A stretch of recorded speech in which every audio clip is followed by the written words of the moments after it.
Yo, what's up, people? It's your boy, the Kryptonian Saiyan here, bringing you a review for One Piece Chapter 431. Gonna say right now, what in the fuck? I didn't expect this ending. So now I see why you guys like check out the cover stories. You gotta read the cover stories. Cover stories have so much amazing stuff. It's gonna come back up sooner or later. So Garp is Luffy's grandfather. Like, wow. Total zinger. Total zinger. And yet when you look at it, Luffy's got that cut and Garp has the cut. It's kind of like they mirror each other because it's on opposite ends. That's pretty cool, man. I didn't expect that. Just the whole chapter building up to this, you're thinking, oh, there's no way in hell this is going to be anything other than a feel-good transition chapter. That's what I was thinking, right? I'm thinking, okay, you know what? We just finished up Water 7 not long ago, and we just wrapped up Ian's Lobby, what happened there. So much heavy stuff. Oda's going to hit us with a couple transition chapters, and that's what you got, starting out. You see everything from the fallout of the Agua Luna, and you're thinking, oh, wow, they've got a lot to rebuild. And even Franky's men are saying, man, it's so much easier to tear something down than to actually build it. And that's totally true. Taking a step back, when you get into life, period, anything worth having or anything that, like your vision, whatever, it takes time to build. Like, you're not going to get where you want to be overnight. And if that happens, you're extremely blessed and you should be thankful that that's even been a possibility. But it still takes hard work to maintain it. And Iceberg is already thinking ahead. He's thinking the day's coming where Water 7 is going to sink. And the town people, they're already freaking out. It's my job as mayor to prepare them for the next phase. And that's when he tells Franky, look, our mentor Tom told us, if you're a man doing the impossible, I'm paraphrasing by the way, but if you're a man doing the impossible, it's not impossible. You just got to make sure you go out with a bang when you do it. And it's so telling that that's what Franky hears, because Franky takes that and he goes towards the Straw Hats and he tells them about the Atom Tree that has this bark that is so strong that it's sold on the black market. And he says that that's the same bark, the same lumber that was used to create the Pirate King ship. And he says he wants to build the ship that's going to sail across all of the oceans. So you don't have what happened with the Mary, where the ship eventually wears down.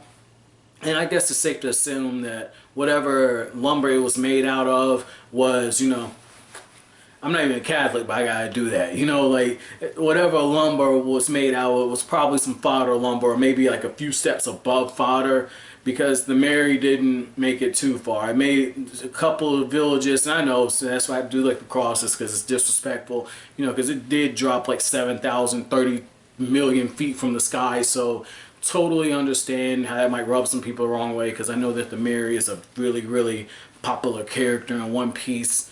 So with that being said, I like the fact that yet again we have another parallel to Gold Roger, and Luffy's grandfather had squared off with them a few times as well and cornered him in, and now he's cornered Luffy, and it's a nice parallel. But I want to know this, like, he's got two people that show up with him, and at first I'm thinking it's Kobe and Helmeppo. I'm thinking it's those two, because we do know from the cover pages that those two, they had kind of been training with Garp for a little bit, but at the same time they're fodder. So I don't see why, like, Kobe I could get it. Helmeppo, I can't really see why he would want to meet Luffy again, but Kobe I could see it, but at the same time, Kobe's a scrub. Like, this is the dude, like, yeah, he did some sit-ups and some push-ups, and he drank plenty of juice, probably didn't skip leg day, but at the same time, Kobe is fucking fodder. There's no way that Kobe's risen up that far through the ranks to where he's with Garp now. Like, I don't believe that. So I really want to know who those two people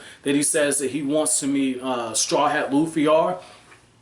But just the fact that, yet again, you have another parallel, and that Luffy's probably going to get a ship that's going to be able to take him to the end of the Grand Line where the One Piece is hidden, just like the Pirate King was. It just shows you all this is Oda's starting to plant even more seeds, and it's stuff that's going to sprout up later on. So I thought that was cool. But getting back to Iceberg, the forward thinking of the fact that he says he's going to turn the entire town of Water 7 into a ship, it tells me two things. It tells me that when he makes this happen, because I mean this is a fantasy world, it's gonna happen. So when he makes this happen, what we're gonna end up seeing is that Water 7, probably like the Barate, whenever Luffy gets into a mess, he's got two sets of allies right there that will probably show up to bail him out. And that means he's got like the Franky family. That's really cool, but at the same time, I'm wondering what's going on now, because you have Garp here now, and Luffy is a wanted man. I know he said when he hit him on the back of the head,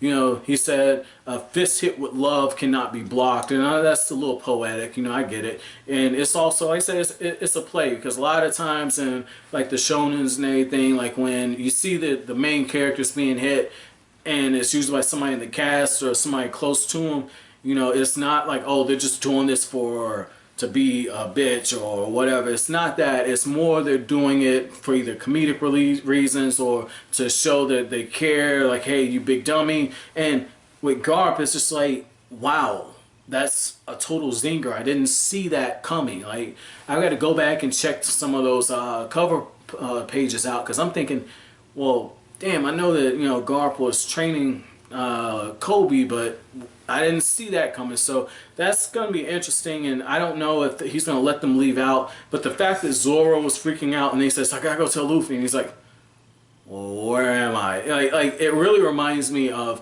what I see with some of the memes that are out there. There's this meme of Zoro, and he somehow wound up in Pokemon Go, like on that app. That was fucking funny. I found that a few months ago. And then you got like the other one where like Zoro, I didn't know this until recently, but like there's a lot of memes where Zoro just happens to wander into different animes. Like there's one where he's with the cast of Yu Yu Hakusho, and another one where he's in Dragon Ball Super, and there's another one where he's in Naruto, like another one where he's in Bleach and in Fairy Tail. It's like Zoro getting lost in sense of direction. That's totally iconic. I'm seeing it now because I'm seeing it in different anime groups. So that's pretty cool. That's like a little running gag. But just this whole thing, like the way Oda just slipped that in there at the end, totally was not expecting. Again, I thought this was going to be a setup chapter where Water 7 was being rebuilt and Luffy and the others. It was very nice to see them getting the recognition for